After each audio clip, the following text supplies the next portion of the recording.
이게 14억, 15억 내게 되면 어차피 공동이든 단독이든 이제 납부는 해야 되는데 따져볼 건 있죠. 단독 명의로 할지 공동 명의로 할지 선택을 잘해야 됩니다.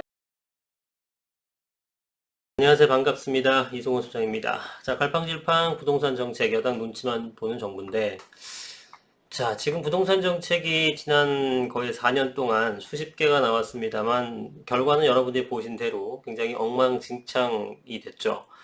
여러 가지 다른 이유도 될 수 있지만 사실 부동산 정책이 잘못된 부동산 정책으로 인해서 가격이 급등했다는 것을 사실 부인할 수는 없을 겁니다.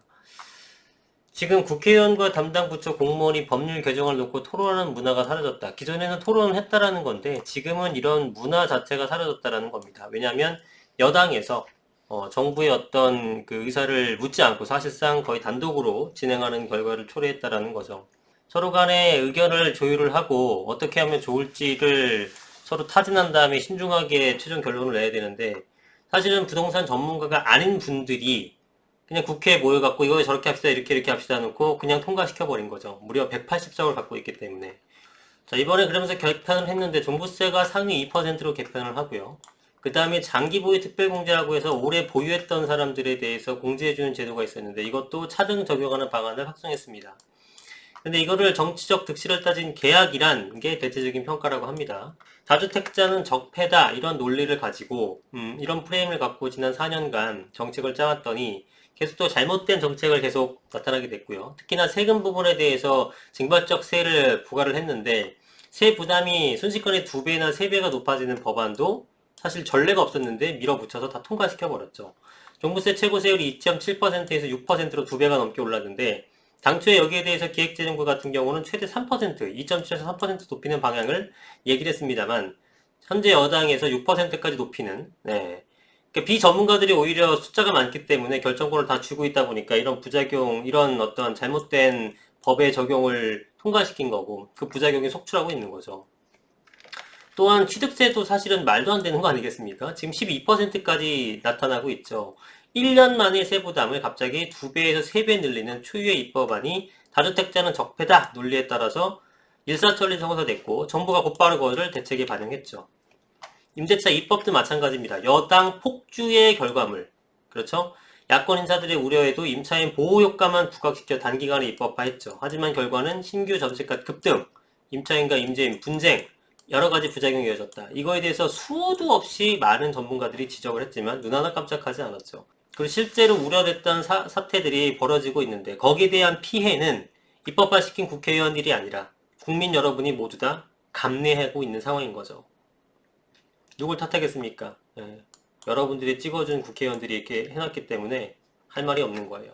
자, 더구나 여권이 이번에 4년 전 정부가 적극 권장한 임대사업자 등록제재 제도까지 폐지하려 했습니다. 만약에 이거 여기서도 제가 수십 차례 얘기했지만 임대사업자 등록 제도마저 폐지했으면요 여러분들 지옥에서도 아주 생지옥 발 뻔했습니다. 예? 임대사업자 제도가 그나마 있기 때문에 전세가를 폭등시키는 거를 막아주는 효과가 있는 거 아니겠습니까? 그렇죠. 그 기간 동안에 무조건 5%에 막혀있기 때문에 상한율이 바뀌어있는 거 아니겠습니까? 근데 이걸 없앤다? 다 전세를 시세대로 맞춰버리겠죠. 제가 제 거 얘기했잖아요. 제가 지금 시세 7억 정도 되는 거를 지금 4억도 안 내고 있고 시세 8억짜리인 것들은 4억 초반에 지금 세를 놨단 말이에요. 이런 식이에요. 근데 그런 것들이 다 임대사업자 혜택을 없애고 임대사업자를 자동 말소시켜버린다? 그럼 저도 시세대로 받아야 되는 거죠. 그렇지 않겠습니까? 그래서 이러한 부작용을 생각 안 하고 본인들 머릿속에서 생각나는 대로 그냥 하고 싶은 거기에 대한 부작용을 충분히 고려한 다음에 해야 되는데 그런 게 없다라는 겁니다. 근데 여당에서는 대선을 고려했다 자인했죠. 관료들이 제 목소리 내야 하는 의견도 있다. 자, 부동산 특위를 이끈 김지표 의원은 최근 한 라디오 방송에서 종부세 양도세 관련 당론 채택과 관련 과연 대선을 이길 수 있느냐는 정당으로서의 현실적인 고려도 안 할 수 없었다. 결국은 뭡니까?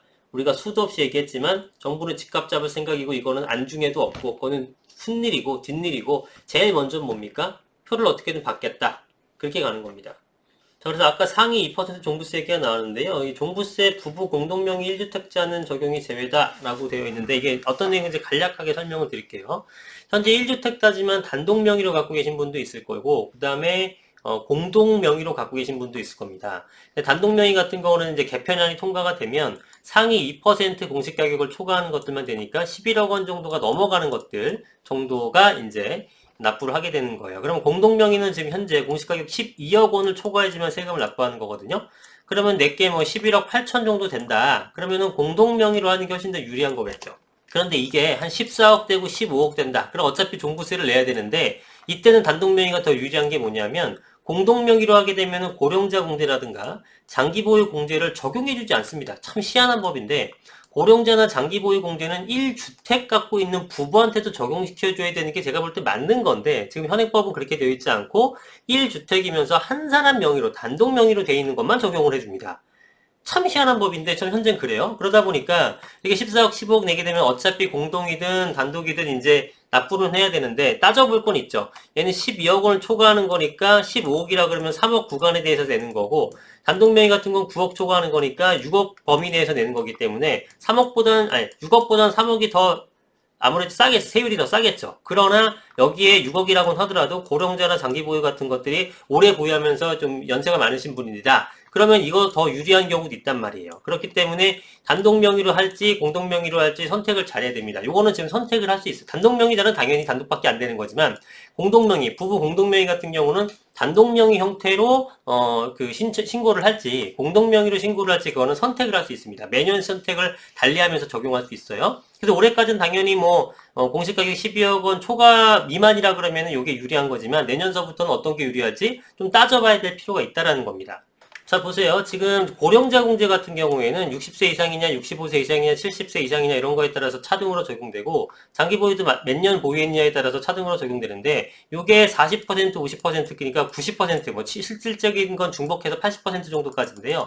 이 정도까지도 다 세금을 감면해 주기 때문에 9억 원부터 적용된다고 하더라도 이런 거를 많이 받을 수 있는 분들은 공동명의보다 더 유리하다라는 거예요. 그래서 올해부터 공동명의 1주택자가 원하면 단독명의 기준으로 종부세를 내겠다고 신청할 수 있도록 했고요. 매년 9월 정해진 기간에 관할 세무서에 신청하는 방식이고 단독명의 기준을 변경한 다음에 이듬해 다시 공동명의 기준을 바꾸는 것도 가능합니다. 그러니까 매년 알아서 하시면 돼요. 유리한 게 어떤 건지 보고 알아서 하시면 되는 거예요. 자, 앞으로 집값이 계속 오른다면 내년부터는 공동명의보다 단독명의로 종부세를 내는 것이 유리해질 가능성이 있고 공동명의 기준의 기본공제 금액은 12억 원으로 고정된 반면 상위 2% 해당되는 단독주택 기준은 계속 오를 수 있기 때문에 이것도 중요한 내용인데 공동명의 기준 기본공제 금액은 딱 12억으로만 고정이 됐죠.